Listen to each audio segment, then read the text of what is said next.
Welcome back. You're watching Morning Live. Time to focus in on sport, and this specific hour is going to be focused in on this because over the last 2 months, revelations in cricket have brought up the discussion around transformation in South African sport once again.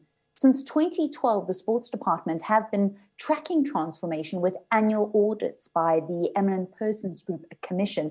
These are known as the EPG Reports, and they document the rate at which South African sporting bodies are transforming. The current chair for the last 3 years is Happy Ntshingila. I chatted to him yesterday about the landscape of South African sports transformation.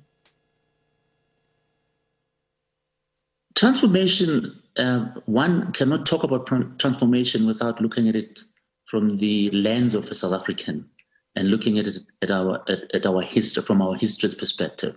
So basically, we know what's happened to sport during apartheid, and many of the sports being the domain of the few, frankly speaking, not being transformed, as in not enough Black people or people of color taking part in those sporting codes. So transformation is it's not just an all-encompassing word that says we need to change so that you can reflect the demographics of your own country in who represents the country in terms of the various sporting codes that are out there. So my definition of transformation is seen from that perspective. You have to see it within a South African context to say, yes, we have to right the wrongs of the past, but at the same time, we have to get inclusivity as far as playing sport is concerned. So another recommendation was to ensure that the transformation charts to demographics, related issues and team selection strategies is based on the principle of universality and is clearly understood and practiced by all coaches and team support structures at school and federation level. Can you explain to us what this principle is and what it means? We take away the big word. It basically means you look at the entire ecosystem, not just the sport that's being played on the pitch. It's on and off the pitch. The administrators, their training, high performance, just about everything in the infrastructure, the schools. Make sure that transformation happens across the board, not just on the pitch. So if we say this particular sports federation is transformed, you can see it from the boardroom, you can see it from the training facilities. Everybody goes through high performance. Everybody gets an equal chance. That's basically what universality means, really, in this case. What a difficult word. So one thing that came out this past week was AfriForum taking Cricket South Africa to court because they said that they're now only going to be using Black consultants. And it brought up the argument, are we replacing one form of discrimination with another form of discrimination? I think the issues of cricket are bigger than what we've just heard in terms of the issue you're mentioning about consultants, which is quite a debatable matter. I just think that it's come to a head where I guess something has to give within Cricket South Africa. They mentioned the fact that they're doing a bit of a reconfiguration, and that's another new word. But the point is, something has to give. They need to do something. I think we are lucky that cricket is not being played at the moment, because I think our players would have suffered because of the stuff that's happening in the background that's got nothing to do with actually playing the sport. So, so from an optics point of view, I just think that the administration of cricket needs to knuckle down.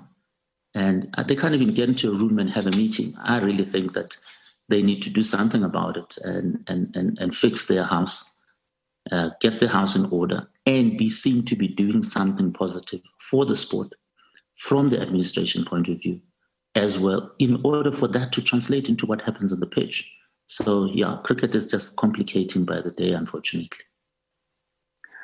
Mr. Ntshingila, one of the things that many sporting federations almost use as a shield is that their international mother bodies bar any government interference. So if the minister has to penalize a sporting federation, as is his right to do so in the Transformation Charter, if he looks at the barometer scorings, how do you get around that?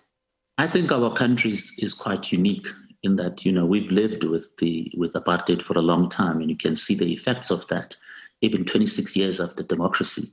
You see it across the board. It's not just in sport. You see it in the world of business, in the corporate world. And until some measures were put in place to say you have to do this in order to transform, and I'm talking across the board, like I said, in the corporate world, you have to do it in sport as well, because unless you do it, unfortunately, some federations just do not change. So it's got to be a way. It is a measure for us to be able to manage it. So I understand the international world, but the international world is a little bit far ahead of what happened in South Africa. Most of those countries did not go through the system of apartheid. So in South Africa, unless you do something about it, very little happens. So as much as I might want to sympathize with those sentiments, unfortunately, we cannot compromise. It's something that just has to be done. What I found really interesting in the last report that you shared was the point that was highlighted by the minister that some sporting codes actually may face an existential crisis, because if you look at the trends in population, we're going to have white population numbers from the current 4.5 million dip to 2 million by 2050. It's transform or die, literally. So your point is quite poignant, because if you look at you look at bowling, for example, apart from the fact that it's generally played by people who are much older, if it persists, if it continues in this way, the sport will die, and the players will no longer be there themselves. So if you look at the way that the demographics of this country are going, as you say, in the next 30 years, well, the skew is going to be so much towards African, a generic African, a Black African.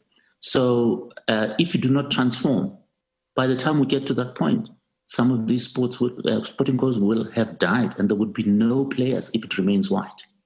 As chair of the EPG, what are you hoping to come from the third report? Look, we were beginning to see some improvements on the 18-19. Unfortunately, COVID-19 has been with us as well, and not much has happened on the sporting field. So I'm not so sure what it is that we're going to find, but we have to factor in that there is that challenge. Being mindful, of course, of the fact that 19 happened last year, and there's a little bit of it this year. So we're not hoping for excuses, and we're hoping to see the kind of improvements that we're beginning to see, and hopefully the report comes out with some promises. But we are mindful of the fact that not much would have happened in 20. If you have to think about the reliability of the reports, one just has to think to the current cricket situation that the country has been faced with for the last 2 months, and the kinds of revelations that are coming out of the sport, because according to the audits, cricket actually has gotten quite good percentages over the last 3 years. Yeah, look, it's interesting. They've been tracking quite well. It's just that they need to fix certain things. Going back to that universality word, as I said, it's the entire ecosystem. So some things are good, some things are not so good. But yes, you're right, they were tracking well. So it's almost like they're shooting themselves in the foot. And it's this cricket looks like it's broken down. Every time you read about cricket, you read about not what's happening on the pitch. You're now reading about stuff that's off the field. And as I said earlier, whatever that word reconfiguration means, they need to get to it very quickly. When can we expect the next report from the EPG?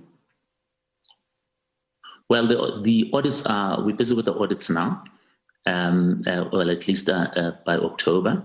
And after that, I guess the team sits down and we go through everything, and we have to run it by the ministry, as you know, and it should be out in the new year. That was Happy Ntshingila, the chair of the Eminent Persons Group for the Department of Sport and Recreation here in South Africa. Let's quickly bring you conclusion to your focusing on sport with the trivia question we asked you in the first hour. Since the